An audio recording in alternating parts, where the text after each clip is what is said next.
Muy buenas tardes. Que el Señor les bendiga en cada uno de sus hogares. Hoy que Dios nos permite continuar aún con vida acá en la tierra y poder tener comunión, poder seguir edificándonos. Como dice la palabra del Señor, para de esa manera pues esperar al Señor de gloria en su venida y ser hallados por Él fiel, perfectos y cabales, dijo el apóstol Pablo, sin que nos falte absolutamente nada. He estado hablando ya en 2 reuniones anteriores acerca del reino, el evangelio del reino de Dios. Creo que es un tema amplio, por lo que no se abarca en una sola enseñanza, y también es necesario que se lo empiece a hablar de la misma forma que la palabra de Dios lo presenta, ya que es el mismo evangelio, solamente que siempre hemos estado remarcando respecto a Jesús como Señor y también como Salvador. Y en vez de hablar del reino, hemos estado hablando sencillamente de la iglesia. Es más, existen predicadores, maestros, que como que separan la iglesia totalmente de lo que comprende el reino de Dios. Debido a eso, pues, bueno, hay doctrinas que hacen creer o hacen pensar que se está hablando de 2 temas muy diferentes. Más bien, con estas enseñanzas que he traído o estoy compartiendo ahora, es justamente para mostrar con la palabra del Señor de que se está hablando de la misma cosa y no de otro asunto muy diferente. Por lo tanto, pues hoy vamos a continuar con el tema para que cada vez se vuelva más claro. Oremos. Padre, te agradecemos hoy el poder estar reunidos, claro, cada uno en su casa, y por medio de tu Espíritu Santo que nos vuelve, nos hace uno, pues es el mismo Espíritu que está en cada uno de nosotros. Señor, bendíganos con tu palabra, edifícanos, oh Dios, y ayúdanos a conocer cada día más tus propósitos, de tal manera que nos sea todo muy claro. Líbranos de confusión, de error, y ayúdanos a que cada día podamos acercarnos más y más a tu verdad. En el nombre de Jesús, amén y amén.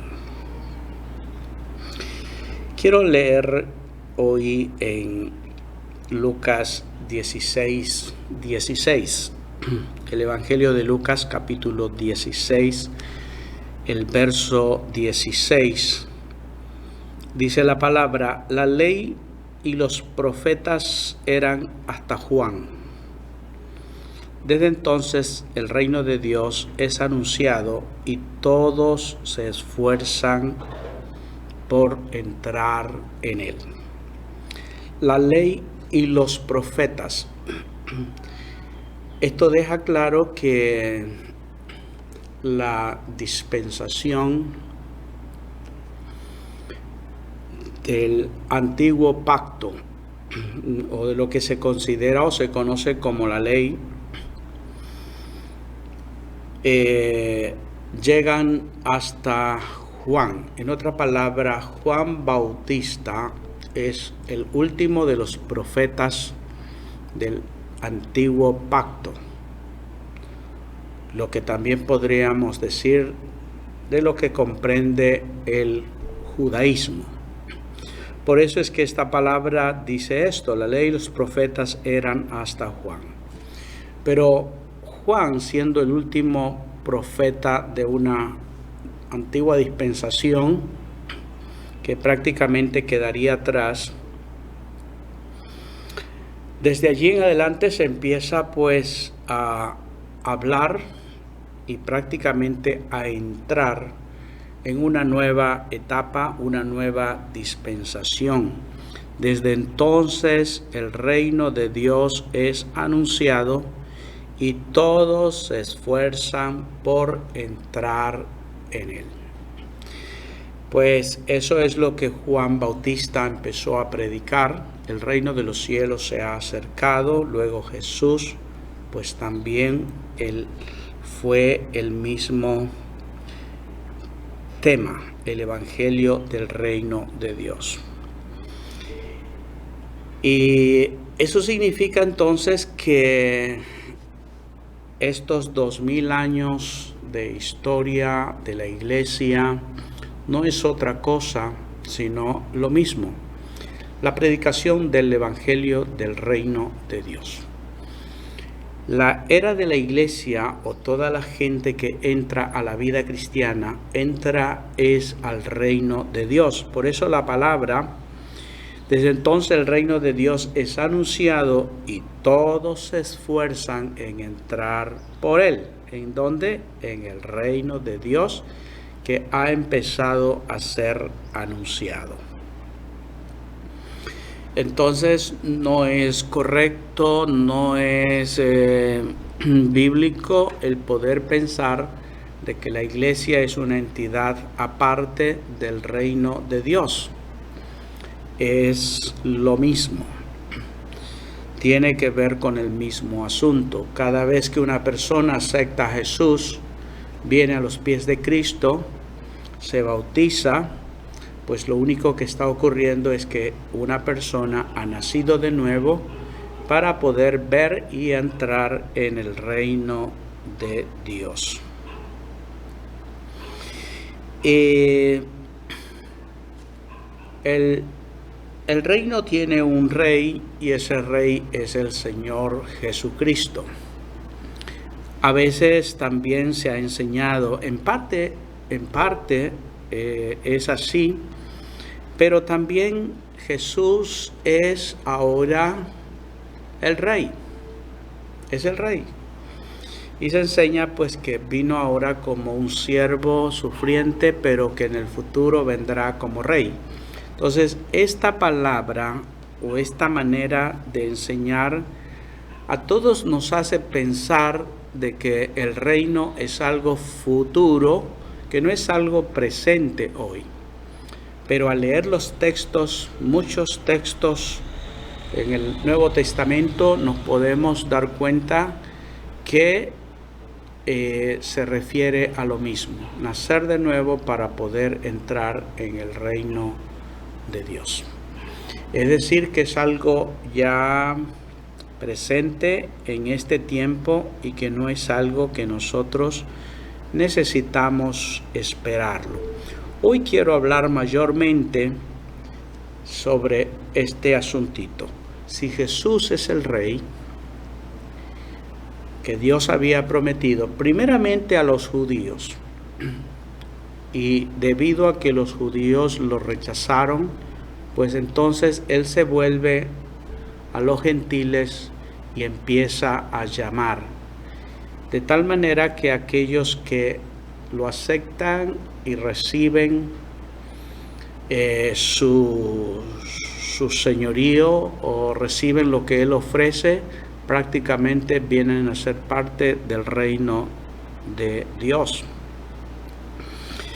A esto también se refiere la palabra: a lo suyo vino, Israel, lo suyo, pero los suyos como nación no lo recibieron. Pero a los que lo recibieron se les dio autoridad, potestad de ser llamados hijos de Dios. Esto es porque lo suyo era el pueblo de Israel, pero como pueblo no lo aceptó. Entonces se dirigió a las personas, mas a todos o a cualquiera que le reciba, les da el derecho de ser llamados hijos de Dios. Y entre aquellos que le recibieron, ¿no?, hay gente del pueblo judío, pero también hay gente del pueblo gentil. Recordemos primeramente, una de las cosas que Jesús remarcó una y otra vez, es que Él había venido a las ovejas perdidas de la casa de Israel. Cuando Jesús llamó a sus 12 y los envió a predicar, Él dijo: por aldeas de gentiles no vayáis, id primeramente a las ovejas perdidas de Israel, ya que Él vino a lo suyo. Pero al ser rechazado por su pueblo, es entonces que va y se predica el evangelio del reino de Dios también a los gentiles. Los apóstoles, ellos prácticamente estaban liderando una iglesia en Jerusalén, donde prácticamente la mayor cantidad de asistentes o de miembros eran judíos. Fue hasta el capítulo 11, me parece, o 14 en adelante, cuando ellos empezaron pues desde el capítulo 8 de los Hechos se demuestra de que los que estaban en Jerusalén fueron esparcidos a causa de la persecución, y por donde quiera que ellos iban anunciando el reino de Dios. De esto nace una iglesia gentil en Antioquía, prácticamente donde vino a ser un centro y una iglesia netamente gentil. Es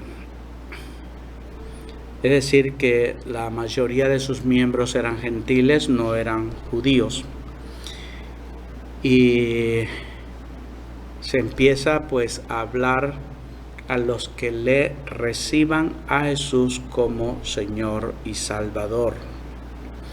Pero al hablar del evangelio del reino de Dios, no solamente es para que los pecadores sean perdonados, para que ellos sean salvos, sino también para que sean parte de este reino.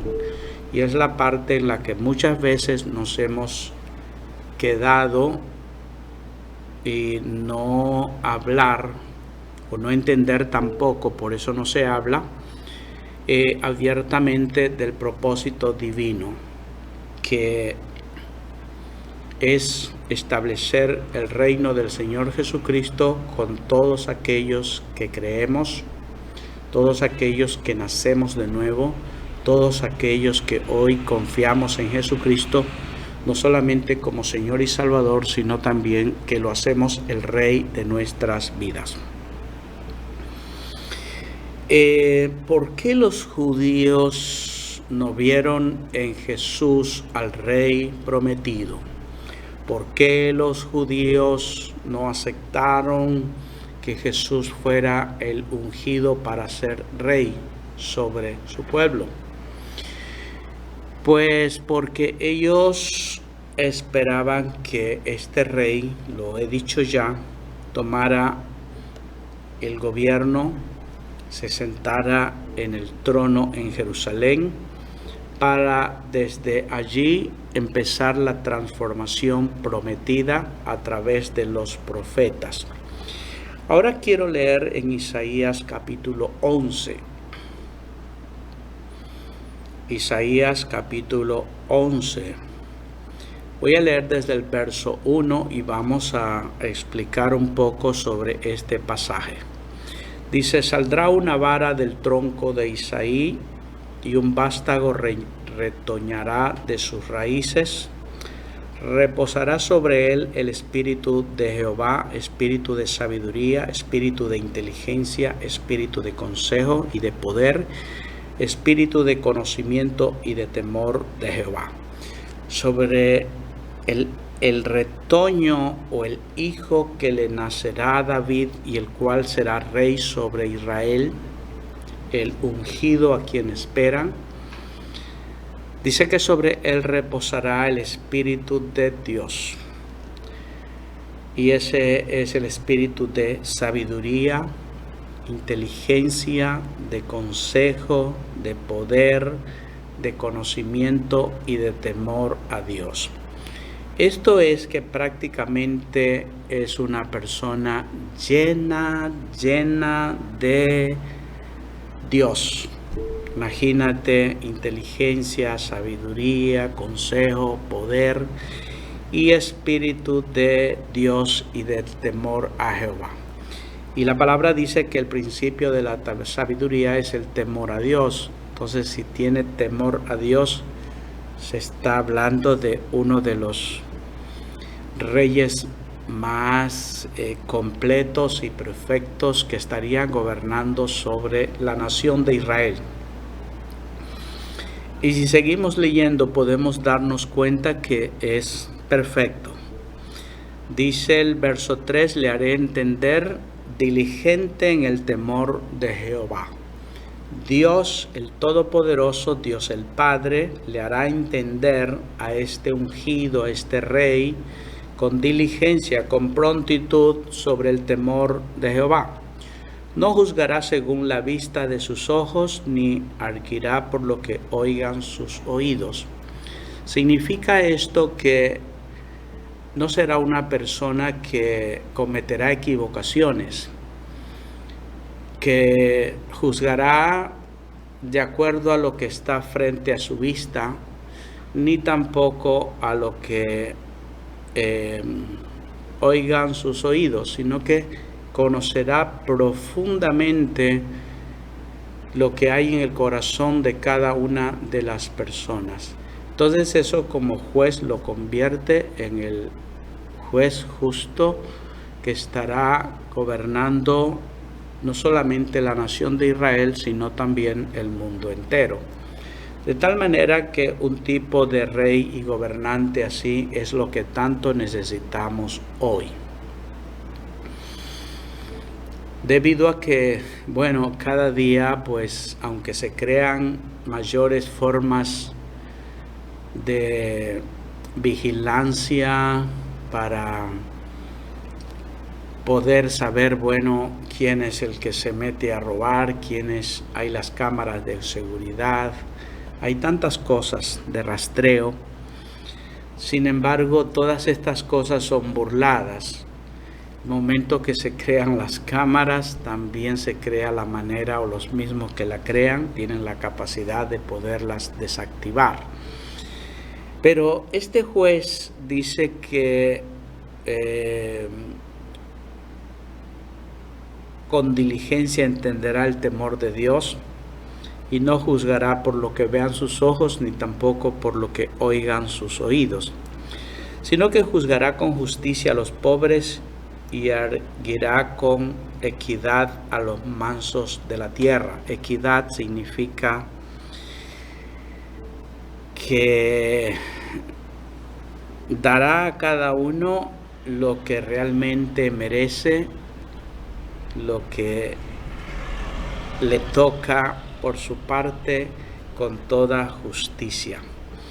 Herirá la tierra con la vara de su boca, y con el espíritu de sus labios matará al impío, al malo, ¿no? Si es un rey que hará justicia, no dejará impune o sin castigo al malvado, al que comete el robo o el crimen, sino que será juzgado inmediatamente con la vara de su boca o con el espíritu de sus labios, ¿no? Entonces estamos hablando de un tiempo de una justicia perfecta.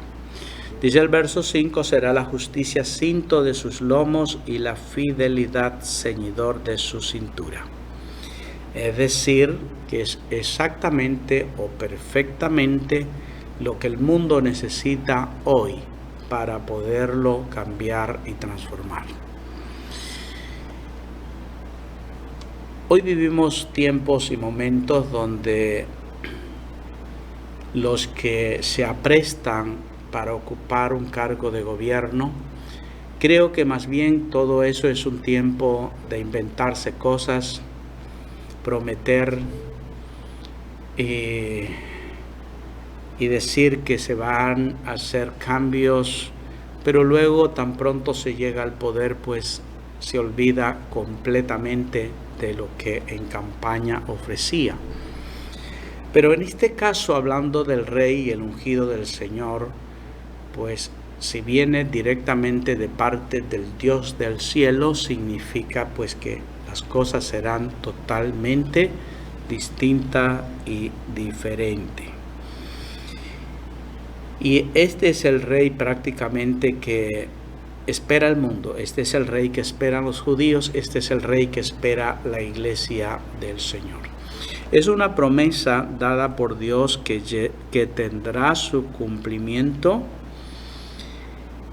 definitivamente, pero Jesús en su primera venida es ese personaje, solamente que en su primera venida pues tenía que hacer lo que ya hizo, dar su vida en rescate por muchos, ser el sacrificio perfecto para que los pecados y todos los problemas de los hombres sean solucionados, para poder ser absueltos y también para poder tener la oportunidad de un cambio de vida. Todo eso Jesús lo realizó en la cruz del Calvario. Realmente es una salvación grande y muy poderosa, ya que aquellos que sean parte de este reino, cualquiera que sea el lugar que ocupen, tienen que ser personas que hayan sido redimidas, que hayan sido salvas, que han sido justificadas, que su carácter ha sido perfeccionado para que la tierra no vuelva a ser dañada, para que el mundo no se convierta en lo que es hoy. Pues realmente Dios está, su propósito es establecer un reino realmente justo. Ahora, cuando la palabra de Dios dice que el Mesías es hijo de David, o un retoño, un brote, una rama que volverá a salir de las raíces de aquel viejo David, ¿no?, que fue uno de los grandes reyes en Israel, los judíos sabían que se trataba de un ser humano, de un hijo de David, mortal, y un hombre de carne y huesos, ¿no? Entonces, eso no era el problema, que Jesús más pareciera humano que divino. Eso no era el problema.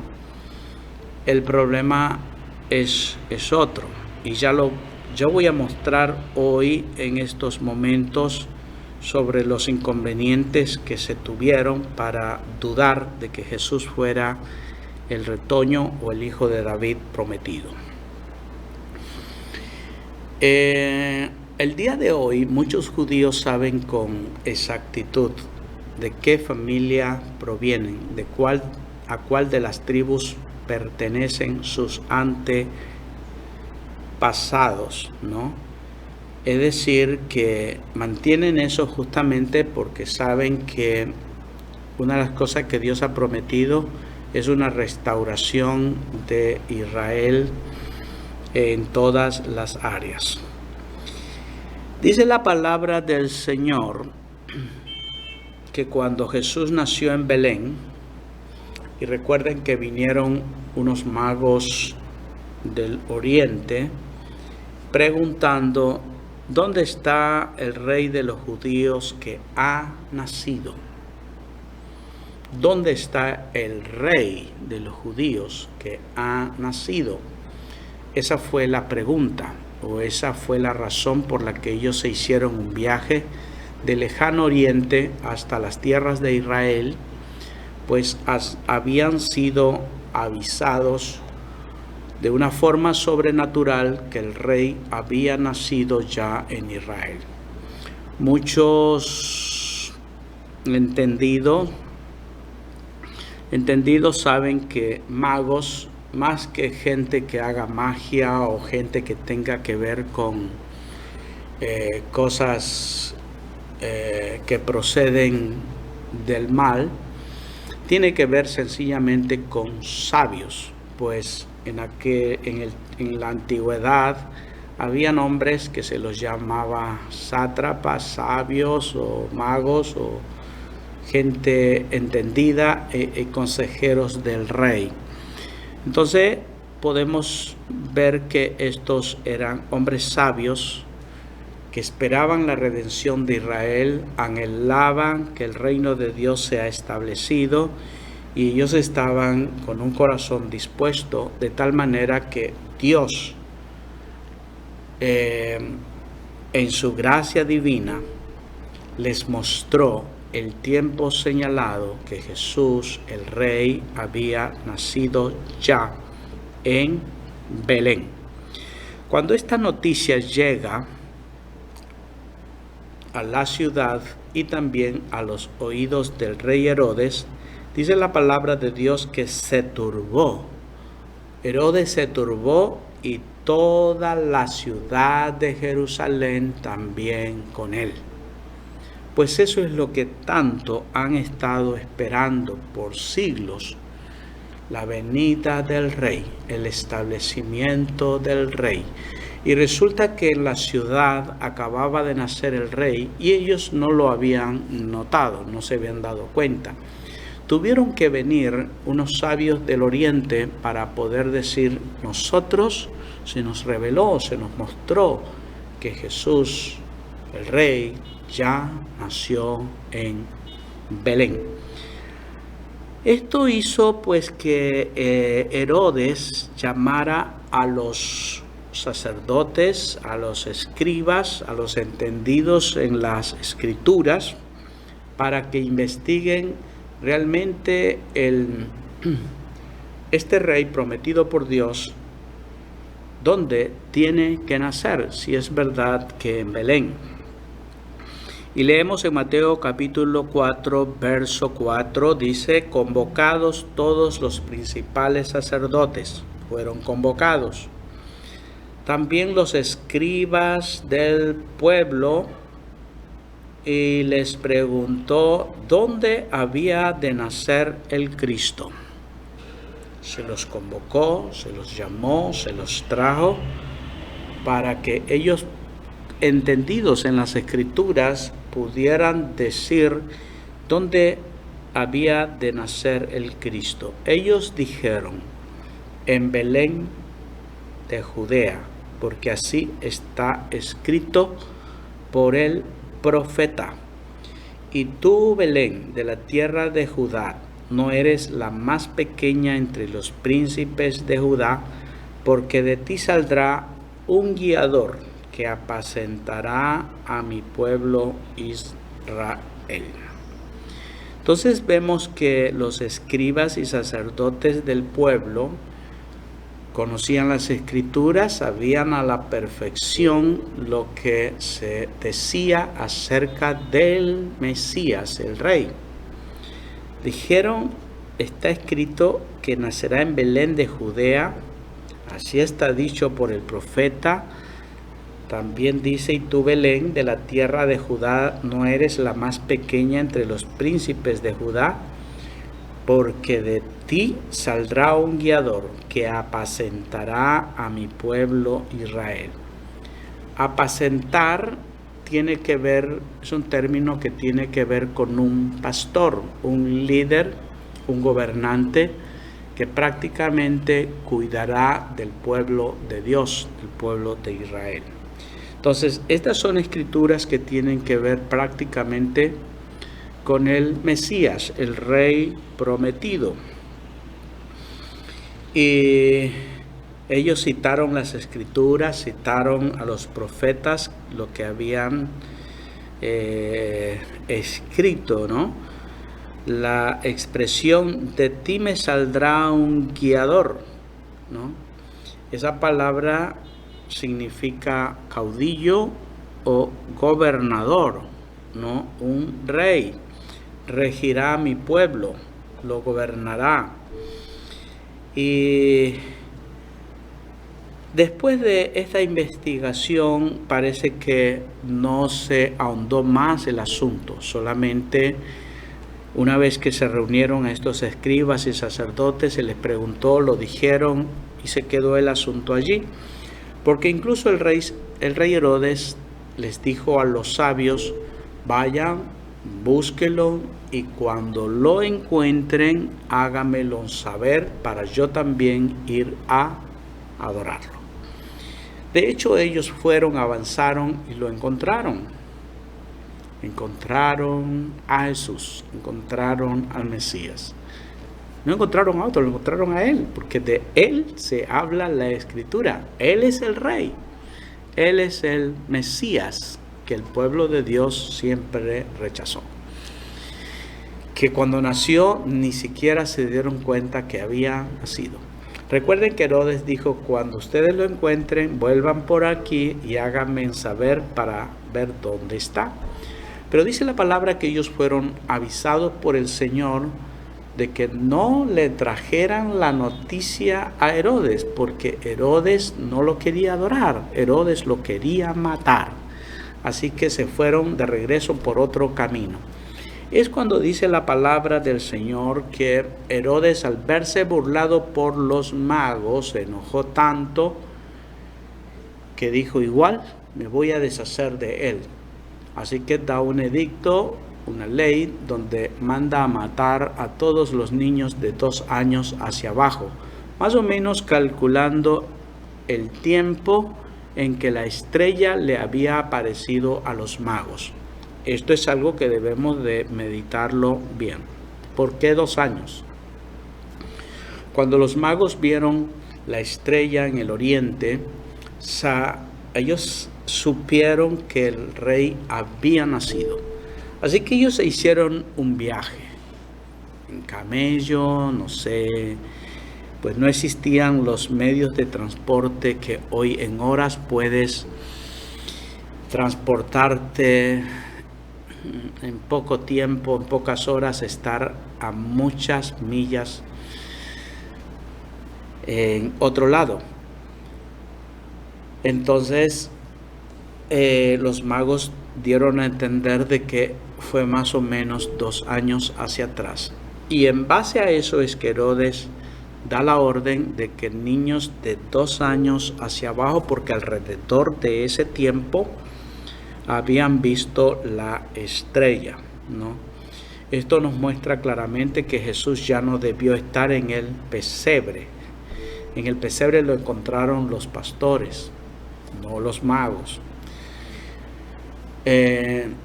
Entonces tuvieron que visitarlo en su casa y no volvieron por donde estaba Herodes. Y bueno, eso trajo una gran mortandad de niños, y dice que vuelve a repetirse la historia o la palabra que estaba escrita en los días de Moisés. Voz fue oída en Ramá, porque Raquel llora por sus hijos, porque perecieron. Entonces una escritura que vuelve a repetirse. Ahora, Dios estaba en este asunto, Dios estaba gobernándolo todo, porque los planes de Dios nadie los puede truncar, nadie los puede detener. Así como Moisés nació en los días cuando el faraón había dado a sí mismo un edicto para matar todo niño varón, y Dios tenía un plan con Moisés, y Dios lo salvó. De la misma manera ocurrió con Jesús, el Hijo de Dios. Esto me muestra claramente que nosotros deberíamos confiar 100% en Dios. Si nosotros estamos en sus manos y Dios tiene un propósito contigo, conmigo, nada ni nadie, ninguna fuerza, ningún gobierno, nada te podrá detener, nada podrá hacer que el plan que Dios tiene contigo se cumpla. Dios hace hasta lo imposible posible para que lo que se determinó sobre ti se haga una realidad. El nacimiento del Señor Jesucristo se vio envuelto en muchos peligros. Desde el momento pues que María queda embarazada, José decide dejarla secretamente, mas Dios trató con él para que le dijo: no temas tomarla. Eso hubiera sido ya algo negativo. María pudo haber sido apedreada, o si no la apedreaban, pudo Jesús crecer en un hogar solo con una madre, donde no tuviera el apoyo de un varón, de un esposo. Y bueno, tantas cosas que son necesarias en esta vida. Y ahora pues Jesús está creciendo y hay una orden de matar a los niños, pero Dios le revela al mismo tiempo a José: tienes que huir para Egipto hasta que el que procura matarte yo lo elimine. Entonces, otro peligro del cual Jesús es librado. Creo que Mateo trata de hacernos ver todo esto, de que Dios cumple su palabra, que Dios lo que Él ha determinado, eso tiene que cumplirse y no hay nadie quien lo detenga. Y Él sabe librarlo definitivamente, ¿no? Entonces, qué importante es eso.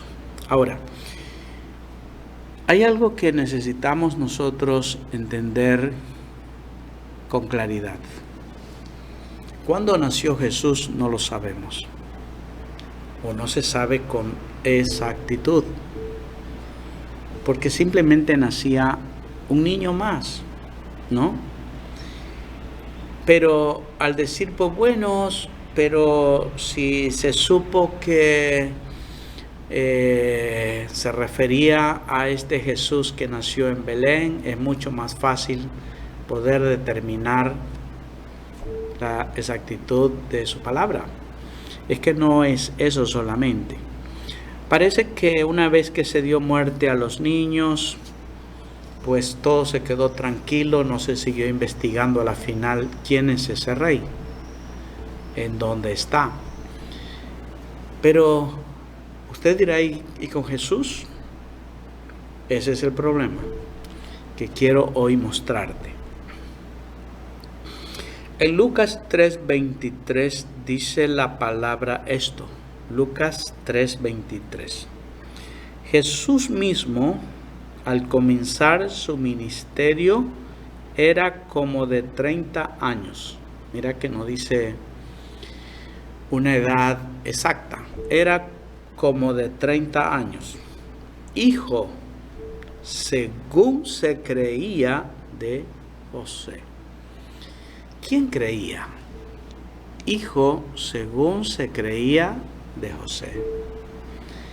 ¿Quiénes creían que Jesús era hijo de José y no hijo de Dios? Pues todas las personas. Es decir que en el pueblo la gente no aceptó que Jesús fuera hijo de María, pero no hijo de José, que Jesús fuera engendrado por obra del Espíritu Santo. Por eso la gente decía hijo según se creía. O sea, siempre se creyó, siempre se dijo que fuera hijo de José, ¿no? Pero en esta genealogía se trata de mostrar que aunque José no fue el padre biológico de Jesús, sin embargo, José, casado con María, también era hijo de David, ¿no? Por eso se dice José, hijo de Elí. Y luego sigue diciendo de quién es hijo Elí, de quién hasta llegar a David, ¿no? Entonces, Jesús era hijo de José, no era hijo de José, sino hijo de Dios.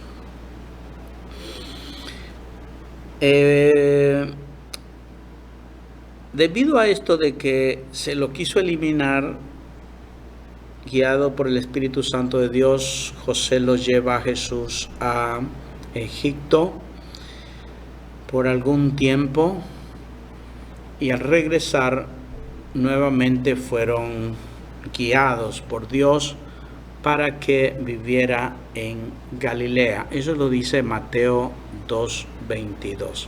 Dice así: pero oyendo que Arquelao reinaba en Judea en lugar de Herodes su padre, quien fue el que mandó a matar a los niños. Ya él había muerto, pero reinaba el hijo llamado Arquelao. Tuvo temor de ir allá. Tuvo José y María temor de volver nuevamente a Judea o a Jerusalén.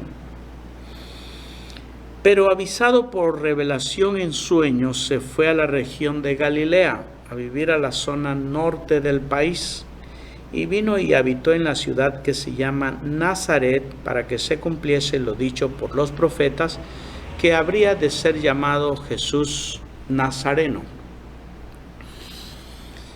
Esto de nacer en Belén, tal como estaba en la Escritura, y hasta allí no había problema, pero el hecho de tener que ir a Egipto, y cuando volvieron ya no vino a la ciudad donde nació Belén, sino a la provincia norte, Judea queda al sur, y en el norte Galilea se fue a vivir, o prácticamente a crecer, su niñez, su infancia, su adolescencia, su juventud. Eso hizo que lo perdieran de vista totalmente a Jesús, el hijo de David, o el rey que había nacido. ¿Qué será de ese rey? Pues dijeron que nació y allí quedó todo. Pero no sabían que Jesús estaba creciendo, continuaba su vida, preparándose para lo que tocaba hacer en su primera venida, su ministerio y luego su muerte. Todo eso estaba ocurriendo en el norte de Galilea. Y es decir, cuando dice para que se cumpliese lo dicho por los profetas que había de ser llamado Nazareno, significa que hasta ese detalle estaba registrado en la Escritura, solamente que de una manera que resultaría un poco incomprensible para los estudiosos. ¿Por qué se lo llama Nazareno si él no tiene que ver nada con Nazaret? Pues nació en Belén, otra ciudad. Pero ahora a nosotros nos es fácil entender eso. Nació en un lugar, se crió en otro, y luego para morir tuvo que volver a Jerusalén. Ahora, Jesús, al empezar su ministerio y hablar del Evangelio del Reino, todo esto empieza en Galilea, ¿no? Donde él se crió, en el norte, en las playas del mar de Galilea o Genesaret. Allí es donde él empieza prácticamente a llamar a sus primeros discípulos. En Juan capítulo 1, versos 43 al 46, dice la palabra: al siguiente día quiso Jesús ir a Galilea y halló a Felipe y le dijo: sígueme. Felipe era de Betsaida, la ciudad de Andrés y Pedro. Todo esto sucedió en Galilea. Y en Galilea pues está el mar de Galilea o el lago de Genesaret. Felipe halló a Natanael y le dijo: hemos hallado a aquel de quien escribió Moisés en la ley. O sea, ellos creyeron firmemente que el profeta, el Mesías, el que dijo Dios les levantaré un profeta igual que yo, era Jesús. Y dijeron: lo hemos hallado, así como los profetas, ¿no? La ley de Moisés y los profetas, a Jesús, el hijo de José de Nazaret. Y Natanael dijo: ¿de Nazaret puede salir algo bueno? Le dijo Felipe: ven y ve. Es así que nosotros podemos entender esta palabra, esta interrogante de Natanael. ¿De Nazaret puede salir algo bueno? Pues ellos sabían que el Mesías nacería en Belén, sería de la provincia de Judea, no de Galilea. Y Nazaret prácticamente era una población mayormente habitada por gentiles.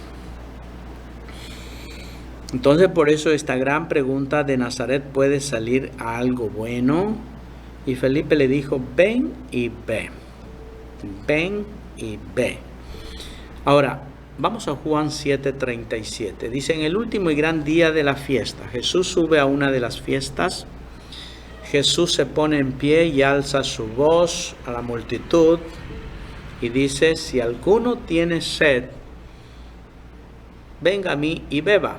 El que cree en mí, como dice la Escritura, de su interior correrán ríos de agua viva.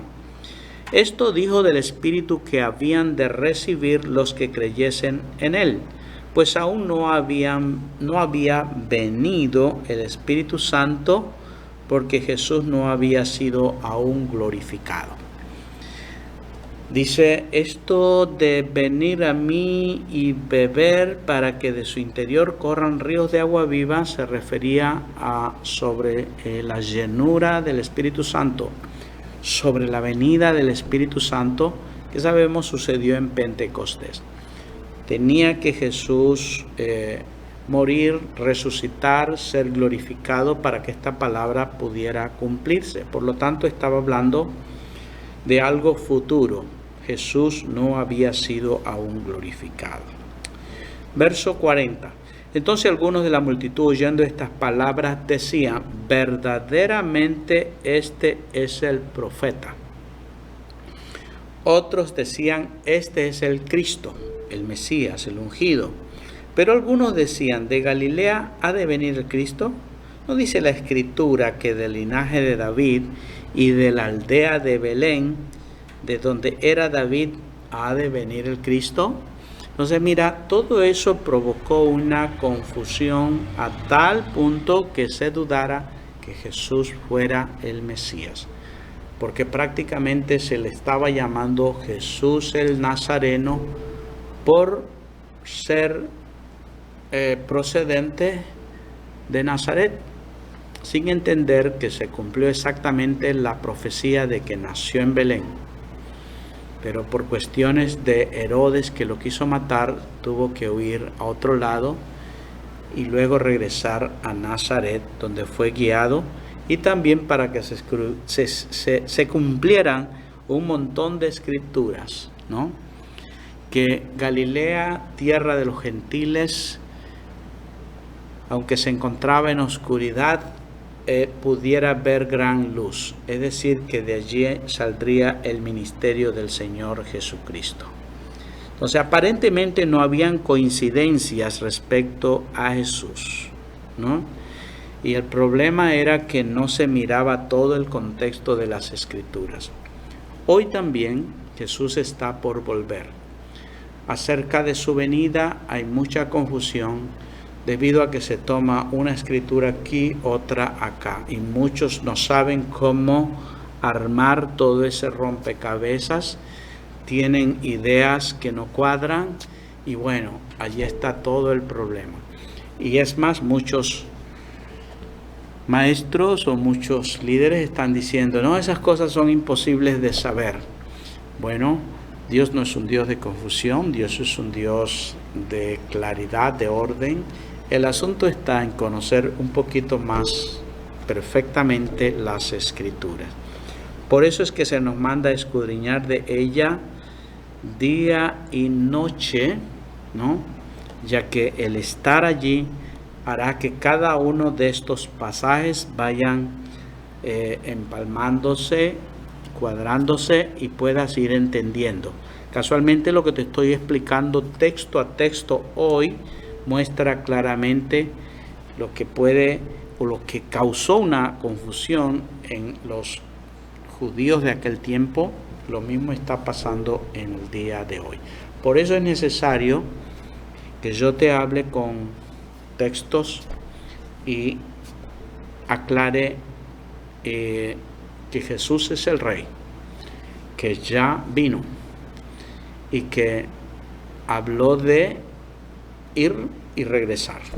Entonces continuaremos con ese estudio para que cada vez usted sepa, ¿no?, que el Rey ya está entre nosotros, que el reino de Dios también, que en qué tiempo estamos, qué estamos esperando.